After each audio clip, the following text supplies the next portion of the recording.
Hello కానమోకు కథావచనం మోహనవచనం పరిజ్ఞాన హితబాండం శ్రోతలకు ఆహ్వానం నమస్కారం. చదవదగునెవరు రాసిన తదుపరి చదివిన వెంటనే మరువక పలువురికి వినిపింపబూనిన అది ఏ పరిజ్ఞాన హితబాండమౌ పో మహిళ మోహనవచనమై విరాజిల్లు. పరిజ్ఞాన హితబాండం లక్ష్యం ప్రతివారీ సమాచార హక్కు. ఆ స్ఫూర్తితోనే ఇప్పుడు డాక్టర్ దేవరాజు మహారాజు విరచిత అంశంగా అరాచకాల ఆర్యులు అనేటువంటి అంశాన్ని ఇప్పుడు మీ కానమోకు కథావచనం శ్రోతలకు మీ కానమోకు స్వరంలో వినిపిస్తాను, వినండి. అరాచకాల ఆర్యులు. ఇక వినండి. ఆర్యుల రాకను భాషాశాస్త్రం బలపరిచింది. కొన్ని పదాలు ఎటు నుంచి ఎటు వెళ్ళాయి అనేది ఆరా తీయగలిగితే మన ఇతిహాస ఘట్టాలు కొన్ని బయటపడుతూ ఉంటాయి. ఆర్యుల రాకను భాషాశాస్త్రం బలపరుస్తుంది. అది ఎలాగో పరిశీలిద్దాం. క్రీస్తు పూర్వం 6వ శతాబ్దంలో ఇరాన్లో హకీం అని వంశం ఒకటి ఉండేది. ఆ వంశంలో ప్రసిద్ధుడు మొదటి డేరియాస్. ఆయన సెప్టెంబర్ 550 అక్టోబర్ అలాగనే 436 బీసీఈ సాధారణ శకానికి ముందు కాలంలో సుమారు 64 ఏండ్ల పాటు జీవించాడు. ఈ హకీమని వంశాన్ని అకియమినిడ్ వంశం అని కూడా అంటారు. ఆ పదాన్ని అనుసరించుకుంటే స్నేహితుని హృదయంలో ఉండేవారు అని చెప్పుకోవచ్చు. డేరియస్ ద గ్రేట్గా చరిత్రలో నమోదైన ఈ చక్రవర్తి అతి విశాలమైన సామ్రాజ్యాన్ని స్థాపించాడు. ఆయన రాజ్యం ఇరాన్ నుండి మన సింధు ప్రాంతం వరకు విస్తరించింది. ఇక్కడ చెప్పుకోవలసిన ముఖ్యమైన విషయం ఏమంటే ఈ ఇరాన్ వంశం వారే తాము ఆర్యపుత్రులము అని గర్వంగా చెప్పుకునేవారు. ఈ విషయం వారి శిలాశాసనాల ద్వారా తెలిసింది. వీరే భారతదేశంలోకి ప్రవేశించారు అనడానికి చారిత్రక ఆధారాలు దొరికాయి. ఈ హకీమని వంశం వారు మన భారతదేశంలోకి వచ్చినప్పుడు కొన్ని విషయాలు చూసి ఆశ్చర్యపోయారు.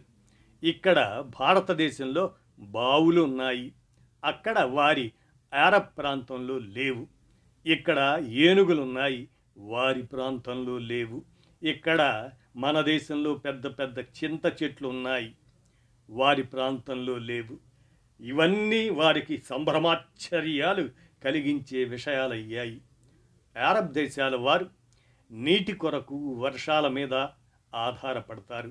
వర్షాలు పడ్డప్పుడు పర్వతాల నుండి ప్రవాహంగా వచ్చే నీటిని నిలువ చేసుకొని జాగ్రత్తగా వాడుకుంటారు.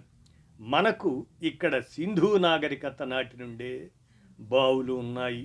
అందువల్ల ఇక్కడి వారికి అవి కొత్త కాదు. ఇరాన్ వారికి కొత్త వర్షం కురిపించే దేవుడు ఇంద్రుడు అనే భావన ఉంది కదా. అది వారి పుగార్ కొయి శిలాశాసనంలో ఉంది. అయితే వారు ఇంద్రుడిని ఇందర్ అన్నారు. ఇందర్ అన్నా నీరే, సముందర్ అదే సముద్రం అన్నా నీరే, బందర్గాహ్ అంటే సముద్రపు ఒడ్డు, అంటే బందర్ కూడా నీటికి సంబంధించిన మాటే. ఇక్కడ బందర్ అంటే కోతి కాదు, బహుశా మన తెలుగు రాష్ట్రంలో ఉన్న బందర్కు అదే పేరు ఆ విధంగానే వచ్చి ఉంటుంది. అందువల్ల ఇక్కడ భారతదేశంలో బావుల్ని చూసిన వారు వాటిని ఆగార్ అని అన్నారు. ఆగార్ అంటే ఖజానా, బావులంటే నీటి ఖజానాలు అని వారు భావించారు. ఇంద్రాగార్ అపభ్రంశమై అనేక రకాలుగా మార్పులు చెందింది. ఉత్తర భారతదేశంలో చాలా చోట్ల బావులను భోజ్పురి ఇంకా ఇతర ప్రాంతీయ మాండలికాల్లో ఇనార్, ఇందారా అని అంటున్నారు. ఇవన్నీ ఇంద్రాగార్కు మారు రూపాలే, వికృతి రూపాలన్నమాట. తొలిసారి హకీమని వంశం వారు భారతదేశంలో ఏనుగులను చూసి హస్తి మృగా అన్నారు. హస్తం ఉన్న జంతువు అని అర్థం. తొండాన్ని వారు చేయిగా భావించారు. అలాంటి అవయవం మరే జంతువుకు లేదు. ఇరాక్, ఇరాన్ ఆయా ప్రాంతాల్లో ఏనుగులు ఉండవు గనుక అది వారికి ఒక చిత్రమైన ప్రాణి.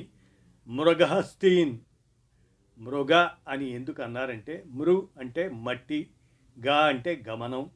మట్టి మీద తిరిగేవి, మనిషితో పాటు భూమి మీద సంచరించేవి అన్నీ మృగాలే. చెట్ల మీద తిరిగే కోతులను శాఖ మృగ అని అన్నారు. అలాగే ఖగ, ఖ అంటే ఆకాశం, గా అంటే గమనం, ఆకాశంలో విహరించేవి. పక్షులు అలాగే చూడండి, భూగోళానికి ఎదురుగా ఉన్నది ఖగోళం అని అంటున్నాం కదా. ఇది మట్టి గోళం అయితే అది ఆకాశగోళము అని అర్థం. వాడుకలో ఏనుగు హాతి అంటే చేయగలిది అయిపోయింది. ఇరాన్ ప్రాంతంలో ఖర్జూరా అదే తమరే చెట్టు తప్ప చింత చెట్లు ఉండవు. ఆర్యులు మొదటిసారి ఇంత పెద్ద చెట్లు చూసి విస్మయచకితులయ్యారు. దాని పండు రుచి చూస్తే తీయగా పుల్ల పుల్లగా ఉంది. అది వారికి ఖర్జూరంలాగా అనిపించింది. అందుకే తమరే ఐ హింద్, ఇండియా ఖర్జూరం అని పేరు పెట్టారు. ఖర్జూర ఫలాలను వారు తమరే అని పిలుస్తారు కాబట్టి తమరే ఐ హింద్ అన్నారు. ఇరాన్ ప్రాంతం నుండి ఇంగ్లీషు వారు ఆ పదాన్ని తీసుకొని టామర్ ఇండ్, ఇండియా ఖర్జూరం అని అన్నారు. అదే టామర్ ఇండ్. ఆ పదమే వాడుకలో టామర్ ఇండ్ అయింది. దేశంలోకి ఆర్యులు చొరబడ్డాక వారు చేస్తూ వచ్చిన అరాచకాలకు లెక్కలేదు. అయితే కొన్ని విషయాలు ఇక్కడ చర్చించుకుందాం. చాలామంది ఇంటి ముఖద్వారానికి గుమ్మడికాయ కట్టుకుంటారు. ఎందుకు? దిష్టి తగలకుండా అని చెప్తారు. దిష్టి అనేది నమ్మకం మాత్రమే, అది నిరూపణ కాలేదు. అది ఒక మూఢనమ్మకంగా కొనసాగుతుంది. అసలు ఆచారం ఎలా మొదలైంది అని గతంలోకి వెళ్ళి చూస్తే ఒళ్ళు గగురు పొడిచే నిజం బయటపడుతుంది. శృంగవంశం వారిది 1850, అదే వారిది 185 నుంచి 72 BCE, బిఫోర్ క్రైస్ట్ ఎరా అన్నమాట. 185 నుంచి 72 క్రీస్తు పూర్వం. అది శృంగవంశం వారు బౌద్ధాన్ని నాశనం చేయటం ప్రారంభించారని మనకు తెలుసు. ఎవరు? శృంగవంశం వారు.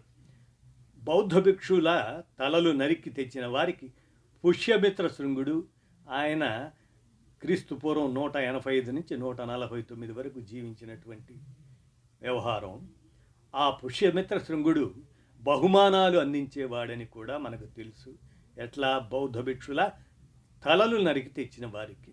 ఆ సంప్రదాయాన్నే ఆ తర్వాత వచ్చిన వైదిక మతాభిమానులైన రాజులు కొనసాగించారు.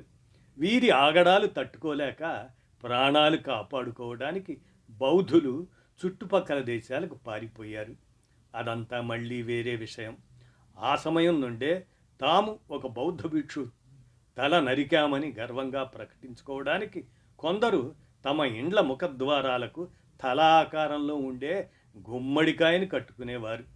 తాము తమ పాలకుల దృష్టిలో పడాలని, వారి గుర్తింపు పొందాలని తాపత్రయపడేవారన్నమాట. ఆ విధంగా అది ఒక ఆనవాయితీ అయ్యింది. తలలు నరకడం అనే హింసాత్మకమైన కారణాన్ని కప్పిపుచ్చుకోవడానికి ఆర్యబ్రాహ్మణులు దిష్టిని ప్రవేశపెట్టారు. ఇతరుల దిష్టి తగలకుండా తమ ఇంటి గుమ్మానికి గుమ్మడికాయ కట్టుకోవాలన్న ఒక మూఢాచారాన్ని వారు ప్రచారం చేశారు. అదే ఇప్పటికీ కొనసాగుతూ ఉంది. ఈ కాలానికి అవసరం లేనివి పాటించడం అవసరమా అన్నది సమకాలీనంలో మనం ఆలోచించుకోవాలి కదా. గతంలో కొన్ని వందల ఏండ్ల క్రితం రాజులు, జమీందారులు, దేశముఖులు, సమాజంలోని ప్రముఖులు వేటకు వెళ్ళేవారు. వారు వేటలో చంపిన జంతువుల గుర్తులు అంటే జింక చర్మాలు, దుప్పి కొమ్ములు వగైరా తెచ్చి దివాన్ ఖానాలోనో ముందు హాల్లోనో డాబుగా ప్రదర్శించుకునేవారు. పులిగోరు లభిస్తే దాన్ని బంగారు గొలుసుకు అమర్చి ఒక మెడల్గా మెడలో ధరించేవారు. ఇంటికొచ్చిన అతిథులు తమ ఘనతను గుర్తించాలని అలా చేసేవారు. అదే పద్ధతి ఇప్పటికీ కొనసాగుతూనే ఉంది కదా. ఎవరైనా ఏదో ఒక విషయంలో విజయం సాధిస్తే దానికి సంబంధించిన సర్టిఫికెట్ లేదా ఫోటో డ్రాయింగ్ రూమ్లో పెట్టుకుంటున్నాం కదా, అలాగేనన్నమాట. ఒకనొకప్పుడు బౌద్ధ భిక్షు తల నరికామని గర్వంగా చెప్పుకోవడానికి సంకేతంగా ఇంటి గుమ్మానికి గుమ్మడికాయ కట్టుకునేవారు. లక్షలాది బౌద్ధ సన్యాసుల రక్తంతో ఈ నేల ఇంకిపోయిందని గుర్తు చేస్తున్నట్లుగా ఉంది ఇంటి ముఖద్వారానికి వేలాడుతున్న గుమ్మడికాయ. బౌద్ధుల కాలంలో సిద్ధార్థుడి తల్లి మహామాయ శిల్పాల్ని ఆనాటి శిల్పులు చెక్కుకున్నారు. ఆ మహామాయ శిల్పంలో ఆమె పద్మాసనంపై కూర్చొని ఉంటుంది. రెండు వైపుల నుండి 2 ఏనుగులు తొండాలు ఆర్చిలాగా ఎత్తి ఆమె మీద నీళ్లు పోస్తుంటాయి. అంటే అభిషేకం అన్నమాట. మహామాయ కాళ్ళ దగ్గర పెద్ద కాడలు ఉన్న పువ్వులు చెక్కి ఉంటాయి. పూర్తిగా ఆ శిల్పాన్ని కాపీ కొట్టి వైదిక మతస్థులు శ్రీలక్ష్మి చిత్రపటానికి రూపకల్పన చేసుకున్నారు. లక్ష్మీదేవి చిత్రపటాలు కానీ పెయింటింగ్స్ కానీ 120 ఏండ్లకు ముందు లేవు. అంతకుముందు లక్ష్మీదేవి ఎలా ఉంటుందో ఎవరికీ తెలియదు. మహామాయ శిల్పంలో లాగే లక్ష్మీదేవి పద్మాసనంపై కూర్చొని ఉంటుంది. దూరం నుండి 2 ఏనుగులు చెంబులతో లక్ష్మీదేవి మీద నీళ్లు పోస్తుంటాయి. ఆ విధంగా విదేశీ ఆర్య బ్రాహ్మణులు ఒక పెద్ద కుంభకోణం చేసి మొత్తం భారతదేశాన్ని మోసం చేశారు. మీరు ఎప్పుడైనా హిందూ దేవీ దేవతల ఆలయాలకు వెళ్ళినప్పుడు ముఖద్వారానికి పైన మహామాయ శిల్పం కనిపిస్తుంది. జాగ్రత్తగా పరిశీలించండి, తెలుస్తుంది. ఎందుకంటే తొలి శిల్పులు బౌద్ధులు. మొదట కట్టబడ్డవి బౌద్ధారామాలు. వాటిని శివాలయాలు, విష్ణు ఆలయాలుగా మార్చుకున్నారనడానికి 100% ఆధారాలు కనిపిస్తున్నాయి. 120 ఏండ్లకు ముందు లక్ష్మీదేవి శిల్పాలు, పెయింటింగ్స్, చిత్రపటాలు ఏవైనా ఉన్నాయని వైజ్ఞానిక పద్ధతుల ద్వారా నిరూపిస్తే తప్పదు, మనం ఒప్పుకోవాల్సిందే. కానీ వాళ్ళు ఆ పని చేయలేరు. కారణం అవి లేవు కనుక. బుద్ధుని తల్లి మహామాయ కోసం కట్టుకున్న 18 మందిరాలను అష్టాదశ శక్తి పీఠాలుగా మార్చుకున్నారు. అలాగే బుద్ధుడి 12 మందిరాలను జ్యోతిర్లింగాలుగా మార్చుకున్నారు. ఇలా చెప్పుకుంటూ పోతే ఆ చిట్టా చాలా పెద్దదే అవుతుంది. శ్రీలంకలోని మహామాయను కూడా హిందూ దేవతగా మార్చుకొని శక్తిమాత మట్టెలుండే చోటు అని ప్రచారం చేసుకుంటున్నారు. ఇలాంటిదే మరో విషయం ఉంది. ఆలయ నిర్మాణ వైశిష్ట్యం గూర్చి గొప్పగా చెబుతారు. పూజారులు ఉచ్చరించే వేదమంత్రాలు గాలి వెలుతురు చొరబడని గర్భగుడిలోని 4 గోడల్ని తాకి మధ్యలో ఉన్న దేవతా విగ్రహాన్ని లేదా శివలింగాన్ని తాకి ఒక శక్తి ఉత్పన్నమవుతుందని, అది బయటికి వచ్చి భక్తుల మీద ప్రసరించి పాజిటివ్ ఎనర్జీ అందిస్తుందని సూడో సైన్స్ ప్రచారం చేస్తున్నారు. ఇలా మాటలు చెప్పేవారు ఉట్టి మాటలు కట్టిపెట్టి వైజ్ఞానిక పరికరాలు ఉపయోగించి నిరూపించాల్సి ఉంటుంది. దాంతో వారు మూర్ఖులు కారు, వైజ్ఞానిక అవగాహన ఉన్నవారేనని మనం నమ్మడానికి అవకాశం ఉంటుంది. బ్రాహ్మణార్యులు ప్రతి విషయంలో మోసం చేస్తూనే వచ్చారు. బుద్ధుడి జన్మస్థలమైన లుంబినిని అశోకుడు దర్శించాడని, అక్కడ ఒక స్తూపం నిర్మించాడని చరిత్ర చెబుతుంది. ఇప్పటికీ ఆ స్తూపం అక్కడ ఉంది. స్తూపం దగ్గర ఉన్న ఫలకం మీద దేవానాం ప్రియదర్శి అని రాసి ఉంది. ప్రియదర్శి అంటే అశోకుడు, దేవతలకు ప్రియమైన రాజు. అశోకుడు king Priyadarshi, the beloved of gods అని అర్థం మార్చి ప్రచారం చేశారు. అసలైతే ఆఫ్ఘనిస్తాన్ నుంచి ఇక్కడ దక్షిణ భారతదేశం దాకా ఉన్న లక్షలాది అశోక స్తంభాల మీద కానీ, అశోకుని శిలా శాసనాల్లో కానీ, చారిత్రక గ్రంథాల్లో కానీ ఎక్కడా ఇతర దేవీ దేవతల పేర్లు కనపడవు. ఇక్కడ దేవా అంటే బుద్ధదేవుడనే అర్థం. పాలీ భాషలో వాళ్ళు దేవ అని రాసుకున్నారంటే అది బుధదేవుడిని ఉద్దేశించి రాసుకున్నదే. అందువల్ల దేవానాం ప్రియదర్శి అంటే బుద్ధదేవుడికి ప్రియమైన రాజు అశోకుడిగా మనం అర్థం చేసుకోవాలి తప్ప ఇక్కడ ఇతర దేవీ దేవతల ప్రసక్తి ఉన్నట్టు కాదు. ఇతర దేవతలకు ప్రియమైన రాజు అని వైదిక మతస్థులు చేసింది కేవలం దుష్ప్రచారమే అంటూ డాక్టర్ దేవరాజు మహారాజు విరచిత అంశంగా అరాచకాల ఆర్యులు అనేటువంటి అంశాన్ని మీ కానమోకు కథావచన శ్రోతలకు మీ కానమోకు స్వరంలో వినిపించాను. విన్నారుగా. ధన్యవాదాలు.